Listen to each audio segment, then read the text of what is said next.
এটা আল্লাহর রহমতে তো। এটা আল্লাহর কি হুকুম বুঝতেছি না। কোথাও পানি নাও থাকে, এখানে পানি থাকে। এটা আবার পানি নিতে নিতে নষ্ট হয়ে যায়, আমরা ঠিক করি। চট্টগ্রাম নগরীতে এক অলৌকিক গভীর নলকূপের সন্ধান মিলেছে। এই নলকূপ সম্পর্কে সুনির্দিষ্ট কোনো তথ্য নেই কারোর কাছে। কত বছর আগে কে বা কারা এই গভীর নলকূপটি বসিয়েছে নলকূপটা এটা আমি আসলে নিজেও জানি না, এটা অনেক আগের থেকে। এটা অনেক আগের, এটা কেউ বলতে পারে না। নলকূপ কখনটা সে অনেক আগের।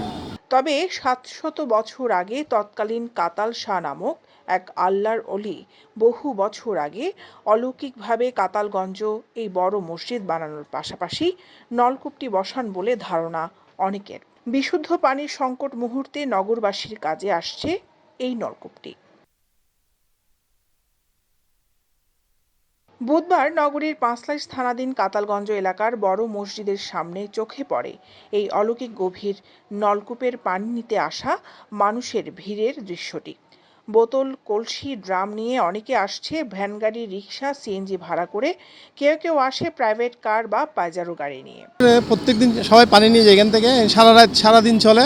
এখানে কার নিয়ে, মাইক্রো নিয়ে এবং আর্মি পার্সনরা এসে ওনারা পর্যন্ত নিয়ে যায় এখান থেকে। আর যখন পানি সংকট হয় ওই সময় তো আরও অনেক ভিড় থাকে। কার না আবার জিপ প্যারোডও নিয়ে আসে এখানে, আপনারা না দেখলে রাত্রে আসতে দেখতে পারবেন। গোটা চিটাং যদি পানি না থাকে এটাতে থাকে, 100% শিওর এটাতে পানি থাকে। রমজান ছাড়াও হাঁটার পথে তৃষ্ণা ভরে খান এই নলকূপের পানি। গরমে রিকশাওয়ালাদের জন্য বিনামূল্যে ঠান্ডা পানির খোরাক মিলছে যেন এই নলকূপে। পানি নেওয়া খাওয়াতে কোনো বাধা নেই। পানি নিয়ে যেতে সাহায্য করছে মসজিদ পরিচালনা কমিটি। 26 বছর এই এলাকায় অবস্থান করছি।